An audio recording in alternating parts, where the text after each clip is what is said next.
मैं सबसे पहले महाराष्ट्र की इस महान भूमि को डॉक्टर बाबा साहब भीमराव अंबेडकर, छत्रपति शिवाजी महाराज, साहूजी महाराज, अन्ना भाऊ साठे, गाडगे महाराज, संत तुकाराम, आंदोलनों और क्रांतियों की भूमि सावित्रीबाई फूले की इस भूमि को नमन करता हूं, आपको प्रणाम करता हूं।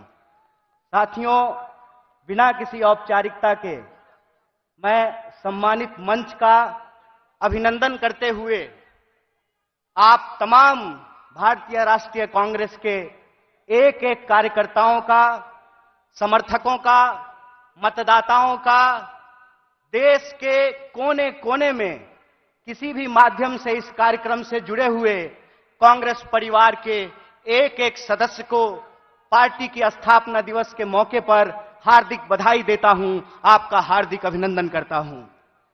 दोस्तों, ये हम सब के लिए बड़े गर्व की बात है कि देश की सबसे पहली और सबसे पुरानी राजनीतिक दल, जो एक राजनीतिक दल नहीं है, जिसने आज के भारत का नींव रखा है, उस पार्टी का हम स्थापना दिवस मना रहे हैं। यह हमारे लिए गर्व की बात है। जब हम अपने पार्टी की स्थापना दिवस मना रहे हैं तो हमको कुछ बात अपने दिमाग में, अपने जहन में उतारने की जरूरत है। सबसे पहली बात यह है कि जब हम नागपुर में यहां मना रहे हैं तो जो लोग नागपुर को संघ भूमि बनाना चाहते हैं, उनको हम चुनौती देना चाहते हैं, जब तक कांग्रेस पार्टी जिंदा रहेगी, जब तक इस देश में एक भी कांग्रेसी कार्यकर्ता जिंदा रहेगा, अपने रक्त के आखिरी कतरे तक नागपुर को संघ भूमि नहीं, दीक्षा भूमि बना करके रखेगा। इस बात को याद रखिएगा।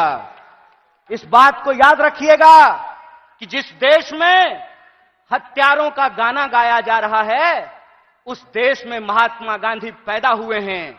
और महात्मा गांधी ने जिस पार्टी को बनाया है, जब तक वो पार्टी जिंदा रहेगी, तब तक आप इंसान को इंसान से नहीं लड़ा सकते हैं। हम बोलते रहेंगे, रघुपति राघव राजा राम, पतित पावन सीताराम, ईश्वर अल्लाह तेरो नाम, सबको सन्मति दे भगवान। हम यह तराना गाता रहेंगे, इस बात को याद रखिएगा। और जब आज हम पूरे देश को यह संदेश देना चाहते हैं भारतीय राष्ट्रीय कांग्रेस की तरफ से कि हैं तैयार हम, तो किस बात के लिए तैयार हैं हम तैयार हैं इस देश के संविधान की रक्षा करने के लिए। आप तैयार हैं कि नहीं हैं? इतनी जोर से आवाज लगाइए कि यह आवाज नागपुर से दिल्ली तक पहुंचनी चाहिए। आप तैयार हैं कि नहीं हैं? हम तैयार हैं इस देश की जमहूरियत को बचाए रखने के लिए। हम तैयार हैं इस देश में कमर तोड़ महंगाई को समाप्त करने के लिए। हम तैयार हैं इस देश के नौजवानों को रोजगार मुहैया कराने के लिए। हम तैयार हैं महिलाओं के ऊपर होने वाले अत्याचार को समाप्त करने के लिए। हम तैयार हैं आजाद देश में आजादी की रक्षा के लिए। हम तैयार हैं, यह हमारा संकल्प है। और जब हम इस संकल्प को दोहरा रहे हैं तो एक चुनौती भी हम लोगों को समझना पड़ेगा भाइयों। चुनौती यह है कि आप में से बहुत सारे लोगों को एक अनुभव हुआ होगा कि जब आप किसी पॉकेटमार को ट्रेन में पॉकेटमारी करते हुए पकड़ लेंगे तो पॉकेटमार इतना चालाक होता है कि वही जोर से चोर चोर चिल्लाना शुरू कर देता है। बोलिए, होता है कि नहीं होता है? आज हमारे साथ इस देश की सबसे पुरानी पार्टी, इस देश को आजादी दिलाने वाली पार्टी, महात्मा गांधी की पार्टी, पंडित जवाहरलाल नेहरू, सुभाष चंद्र बोस, मौलाना अबुल कलाम आजाद, सरदार वल्लभ भाई पटेल, एनी बेसेंट, सरोजिनी नायडू की पार्टी के साथ भी यही हो रहा है कि हमने चोर को चोरी करते हुए फिर से पकड़ लिया है। हमने इनको अंग्रेजों के साथ चाय पर चर्चा करते हुए देखा था, तो जो चाय बेचने की बात करते थे, हमने उनको देश बेचते हुए रंगे हाथ पकड़ लिया है। और जब हमने उनको देश को रंगे हाथ बेचते हुए पकड़ लिया है, तो पॉकेटमार को जब पकड़ लीजिएगा तो वो चोर चोर चिल्लाने लगेगा। वो कहते हैं कि कांग्रेस इस देश में भ्रष्टाचार लेकर के आई। एक सवाल हम पूछना चाहते हैं, आज आप कांग्रेस के नेताओं के घर पे ईडी भेजते हैं। परसों जया साह के पिताजी से वही कांग्रेस का नेता अगर फोन पे सेटिंग कर ले तो वो ईडी जो है अपना रास्ता कैसे भूल जाती है, वो पता कैसे भूल जाती है।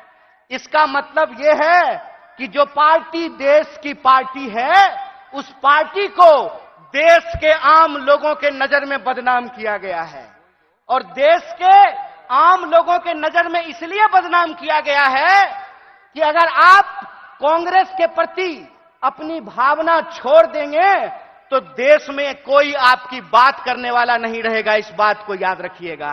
इसीलिए इस मंच से मैं आप तमाम लोगों से एक बात की अपील करना चाहता हूं कि हे कांग्रेस के कार्यकर्ताओं, जब आप चाय की दुकान पर बैठते हैं, जब आप ट्रेन से यात्रा करते हैं, जब आप बसों में चलते हैं, जब आप खेतों में चर्चा करते हैं, दफ्तरों में चर्चा करते हैं, तो एक बात को याद रखिएगा, एक बात को याद रखिएगा कि सामने वाला जब आपको जलील करता है ना, तो वो आपको जलील करने से पहले अपने मां बाप को जलील कर रहा होता है, अपने पूर्वजों को जलील कर रहा होता है। क्योंकि कांग्रेस पार्टी इस देश का इतिहास है, वर्तमान है और इस देश की आम आवाम का भविष्य है। यह बात हमको समझना पड़ेगा।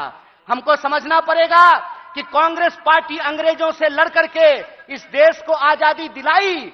आजाद भारत में पहली बार ऐसा हुआ कि दलितों को और ब्राह्मणों को बराबरी का वोट का अधिकार मिला। आजाद भारत में पहली बार ऐसा हुआ कि महिलाओं और पुरुषों को बराबरी का वोट का अधिकार मिला। आजाद भारत में पहली बार ऐसा हुआ कि राजे राजवाड़ा का वोट भी एक और नाली में उतर करके गटर साफ करने वाले का भी वोट एक, ऐसा भारतीय राष्ट्रीय कांग्रेस स्थापित करके आई। मैं कहता हूं कि जिस पंडित जवाहरलाल नेहरू को लोग आज संसद में खड़ा होकर के गालियां देते हैं, याद रखना मेरे दोस्त, अगर पंडित जवाहरलाल नेहरू नहीं होते तो झूठ ही सही तुम ये बात आज बोल नहीं पाते कि एक चाय बेचने वाला भी देश का प्रधानमंत्री बन सकता है। कांग्रेस का इतिहास यह है कि हम इस देश की आम आवाम के लिए लड़े थे, लड़े हैं और लड़ेंगे। इसीलिए माननीय मल्लिकार्जुन खड़गे साहब अपने 50 साल के राजनीतिक इतिहास में एक कांग्रेस के आम कार्यकर्ता से भारतीय राष्ट्रीय कांग्रेस के राष्ट्रीय अध्यक्ष बने हैं।